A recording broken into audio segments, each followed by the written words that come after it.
জুলাই আন্দোলনের অমোচনীয় দলিল গ্রাফিতি, প্রতিবাদের নীরব কণ্ঠ হয়ে দেয়ালে দেয়ালে হাতে আঁকা এসব ছবি। অর্থ আত্মসাতের অভিযোগে গ্রেফতার অর্থনীতিবিদ আবুল বারকাত ডিবি কার্যালয়ে, হস্তান্তর করা হবে দুদকের কাছে।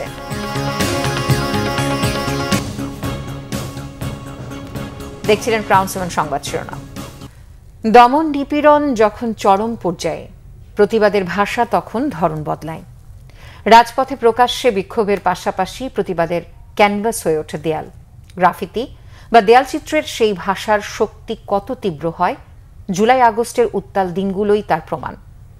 বছর ঘুরে দেয়ালে দেয়ালে সেসব চিত্র ঝাপসা হয়ে আসলেও ফ্যাসিবাদ বিরোধী প্রতিবাদের এই স্লোগান ইতিহাসে অমোচনীয় দলিল হয়ে থাকবে।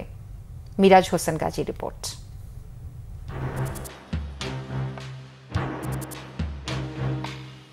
আপনার কাছে যদি লড়াইয়ের কোনো হাতিয়ার না থাকে, তবে গ্রাফিতি হয়ে উঠতে পারে একমাত্র অস্ত্র। বিখ্যাত মার্কিন শিল্পী ব্যাংকসির কথাটির প্রতিধ্বনি ছিল জুলাইয়ের সেই দিনগুলিতে। 24-এর অভ্যুত্থানে যখন দমন নিপীড়ন সীমা ছাড়িয়ে যায়, তখন দেশের দেয়ালগুলো পরিণত হয় উত্তাল গণ আন্দোলনের উন্মুক্ত ক্যানভাসে। সেদিন ছিল 28শে জুলাই। এই দিনেই ঘোষণা হয় গ্রাফিতি কর্মসূচি। কোটা সংস্কার থেকে শেখ হাসিনা সরকারের পদত্যাগ পর্যন্ত কয়েক সপ্তাহের রক্তাক্ত অভ্যুত্থানের ইতিহাসে পরিণত হয় দেয়ালগুলো। যখন কেউ কথা বলতে পারছিল না, ইন্টারনেট ব্ল্যাকআউট ভয়ভীতির সেই সময়ে সাহস জুগিয়েছে দেয়াল, আর দেয়ালগুলোই জানান দেয় ক্ষমতা নয়, জনতাই শক্তি। তারা তাদের ক্ষোভটাকে উগরে দিয়েছে গ্রাফিতির মাধ্যমে, যেটা তারা প্রকাশ করতে পারছিল না। এক বছরে হয়তো দেয়ালগুলোর চেহারায় পরিবর্তন এসেছে, কিন্তু প্রতিবাদের সেই ভাষা একটুও দমেনি। ইতিহাসের পাতায় আরও বেশি শক্তিশালী হয়ে ছড়িয়ে যাবে প্রজন্ম থেকে প্রজন্মান্তরে। যে আপনি নিজেই দেখতে পাচ্ছেন, এই যে গ্রাফিতিটা, এটা কিন্তু পলেস্তারা খসে গেছে। পরাজিত শক্তি যেন কোনোভাবেই এই গণঅভ্যুত্থানকে অস্বীকার করতে না পারে, কারণ এই গ্রাফিতি দেয়ালের গ্রাফিতি হয়তো থাকবে না, কিন্তু আমার এই বইয়ের গ্রাফিতি কিন্তু থেকে যাবে।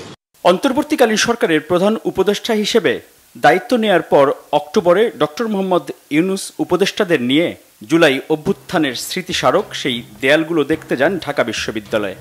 তরুণ ও শিশু শিল্পীদের প্রতিবাদী দেয়াল চিত্রের ভাষায় অনুপ্রেরণা খুঁজে পান তিনি। প্রধান উপদেষ্টার নির্দেশে সেই গ্রাফিতিগুলো নিয়ে দি আর্ট অফ ট্রায়াম্ফ নামে একটি আর্ট বুক প্রকাশ করা হয়। এই গ্রাফিতি বিপ্লবের দলিল হিসেবে গোটা বিশ্বের কাছে এরই মধ্যে স্বীকৃত। গেল সেপ্টেম্বরে জাতিসংঘের ৭৯তম সাধারণ অধিবেশনে নিউ ইয়র্ক সফরের সময়ও ডক্টর মোহাম্মদ ইউনূস কানাডার প্রধানমন্ত্রী সহ বিভিন্ন রাষ্ট্র ও সরকার প্রধানের হাতে আর্ট বুকটির কপি তুলে দেন। জুলাইয়ের সেই দিনগুলিতে ছাত্ররা দেশবাসীর সমর্থন আদায়ে দেয়ালে দেয়ালে ছড়িয়ে দেন মুক্তির বার্তা। গ্রাফিতিতে রয়েছে রক্তের দাগ, এতে অভ্যুত্থানের চিত্রে ফুটে উঠেছে বদলে যাওয়া বাংলাদেশের গল্প। মিরাজ হোসেন গাজী, বাংলা ভিশন, ঢাকা।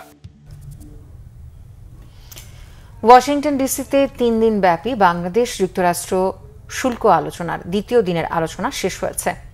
দুদেশের মধ্যে বর্তমান ও ভবিষ্যৎ বাণিজ্যের গতি প্রকৃতি কেমন হবে সেসব বিষয় উপস্থাপন ও আলোচনা হয়েছে। এতে বেশ কিছু বিষয়ে দুদেশ মোটামুটিভাবে একমত হয়েছে, কিছু বিষয় অমীমাংসিত রয়ে গেছে। স্থানীয় সময় শুক্রবার সকাল 9টায় তৃতীয় দিনের আলোচনা শুরু হওয়ার কথা। এর আগে মার্কিন বাণিজ্য প্রতিনিধি জেমিসন গ্রেয়ারের সঙ্গে সাক্ষাৎ করেছেন বাণিজ্য উপদেষ্টা শেখ বশির উদ্দিন। বৃহস্পতিবার স্থানীয় সময় বেলা 11টায় দুদেশের বাণিজ্য প্রতিনিধির মধ্যে এই সাক্ষাৎ হয়। দ্বিপক্ষীয় ব্যবসা বাণিজ্য ও চলমান শুল্ক আলোচনার ওপর বিশেষ গুরুত্ব দিয়ে পারস্পরিক স্বার্থ সংশ্লিষ্ট বিষয়ে তারা আলোচনা করেন বলে জানিয়েছে প্রধান উপদেষ্টার প্রেস উইং। দুপক্ষই অভিন্ন সুবিধার জন্য একযোগে কাজ করার প্রতিশ্রুতি পুনর্ব্যক্ত করেছে। জনতা ব্যাংকের সাবেক চেয়ারম্যান অর্থনীতিবিদ ডক্টর আবুল বারকাতকে গ্রেফতার করেছে গোয়েন্দা পুলিশ।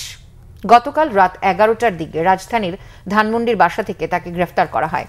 পুলিশ বলছে দুদকের একটি মামলায় তাকে গ্রেফতার করে ডিবি হেফাজতে নেওয়া হয়েছে। আজ তাকে দুদকের কাছে হস্তান্তর করার কথা। এর আগে গত 3 জুন দুদকের উপপরিচালক নাজমুল হুসাইন বাদী হয়ে বাংলাদেশ ব্যাংকের সাবেক গভর্নর আতিউর রহমান, জনতা ব্যাংকের সাবেক চেয়ারম্যান আবুল বারকাত ও সাবেক পরিচালক জামাল উদ্দিন আহমেদ সহ 23 জনের বিরুদ্ধে জনতা ব্যাংকে অ্যাননটেক্সের ঋণ জালিয়াতির একটি মামলা করেন। দুদকের তদন্ত শেষে 297 কোটি 38 লাখ টাকা আত্মসাতের পেছনে জনতা ব্যাংকের সাবেক চেয়ারম্যান আবুল বারকাতের সহযোগিতার বিষয়টি নিশ্চিত হওয়ার পর জিজ্ঞাসাবাদের সিদ্ধান্ত হয়। এদিকে আবুল বারকাতের গ্রেফতারে তার পরিবার উদ্বেগ প্রকাশ করেছে। গ্রেফতারি পরোয়ানা বা ওয়ারেন্ট কিছুই আমরা দেখিনি, আমাদের কাছে কোনো কাগজ নাই, আমরা জাস্ট লস্ট। আমরা আপনাদেরকে যা বলবো আমাদের বলারও কিছু নাই, যে আমরা নিজেরাই জানি না।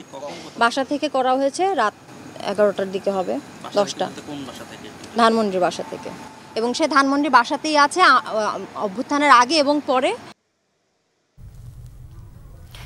টানা বর্ষণে রাঙ্গামাটি জেলার চেঙ্গি ও মাইনি নদীর পানি বৃদ্ধি পেয়েছে। হ্রদের পানি বাড়ায় রাঙ্গামাটিতে পানিবন্দী হয়ে পড়েছে কয়েক হাজার মানুষ। পাহাড়ি ঢল ও খাগড়াছড়ি থেকে নেমে আসা পানিতে সড়ক তলিয়ে যাওয়ায় রাঙ্গামাটির লঙ্গদুর দিঘিনালা সড়কে যান চলাচল বন্ধ হয়ে গেছে। গত কয়েকদিনের ভারী ও অতি বর্ষণের ফলে রাঙ্গামাটি লঙ্গদুর মাইনি নদীর পানি বেড়ে নিম্নাঞ্চল প্লাবিত হচ্ছে। বাঘাইছড়ি ও লঙ্গদুর নিম্নাঞ্চল প্লাবিত হওয়ায় এরই মধ্যে বেশ কয়েকটি গ্রামের মানুষ পানিবন্দী হয়ে মানবেতর জীবনযাপন করছে। রাস্তা ডুবে যাওয়ায় নৌকা দিয়ে চলাচল করতে হচ্ছে নৌকা দিয়ে। পাহাড়ি ঢলে লঙ্গদুর লেমুছড়ি ডাঙ্গাবাজারের বিভিন্ন এলাকায় ফসলি জমি পানিতে তলিয়ে যাওয়ায় ব্যাপক ক্ষতি হয়েছে ফসলের। প্রশাসন ও ইউনিয়নের পরিষদের পক্ষ থেকে বন্যা কবলিতদের সহযোগিতায় আশ্রয় কেন্দ্র খোলা হয়েছে। এদিকে পাহাড়ি এলাকায় ঝুঁকিপূর্ণ বসবাসকারীদের সরিয়ে নেওয়ার উদ্যোগ নিয়েছে জেলা প্রশাসন। ফেনীতে নতুন করে প্লাবিত হয়েছে ছাগলনাইয়া ও সদর, পানিবন্দী 1.5 লাখ মানুষ। রাজধানীর সূত্রাপুরে গ্যাস লিকেজ থেকে বিস্ফোরণে মা, বাবা ও 3 সন্তান দগ্ধ হয়েছেন। তাদেরকে জাতীয় বার্ন ও প্লাস্টিক সার্জারি ইনস্টিটিউটে ভর্তি করা হয়েছে। বৃহস্পতিবার দিবাগত রাত 1টার দিকে এই দুর্ঘটনা ঘটে। দগ্ধরা হলেন ভ্যান চালক রিপন, তার স্ত্রী চাঁদনি, ছেলে তামিম, রোকন ও 1.5 বছরের কন্যা শিশু আয়শা। দগ্ধ রিপনের মামা জাকির হোসেন জানান, সূত্রাপুর কাগজি টোলা সাইদ চেয়ারম্যানের বাড়ির পাশের একটি 5তলা বাড়ির নিচতলায় ভাড়া থাকে ওই পরিবারটি। রাতে সবাই ঘুমিয়েছিল, এমন সময় হঠাৎ করে বাসায় বিস্ফোরণ ঘটে। বিস্ফোরণ থেকে আগুনে দগ্ধ হয় তারা। পরবর্তীতে আশেপাশের ভাড়াটিয়ারা তাদেরকে উদ্ধার করে হাসপাতালে নিয়ে আসেন। বাসায় গ্যাস লিকেজের কারণে এই বিস্ফোরণ ঘটে থাকতে পারে বলে প্রাথমিকভাবে ধারণা করা হচ্ছে। সবার অবস্থায় আশঙ্কাজনক বলে জানিয়েছেন বার্ন ইনস্টিটিউটের চিকিৎসকরা। এই ছিল এখনকার মতো। পরের সংবাদ দুপুর 2টায়। এর আগে 1টায় রয়েছে নিউজ টপ 10, দেখার আমন্ত্রণ রইল। এছাড়া বাংলাভিশন সংবাদ ও সংবাদ সংশ্লিষ্ট অনুষ্ঠান দেখতে ভিজিট করুন www.bbnews24.com ও facebook.com/banglavishnnews এবং সাবস্ক্রাইব করুন youtube.com/banglavishnnews। এতক্ষণ সাথে থাকার জন্য ধন্যবাদ সবাইকে।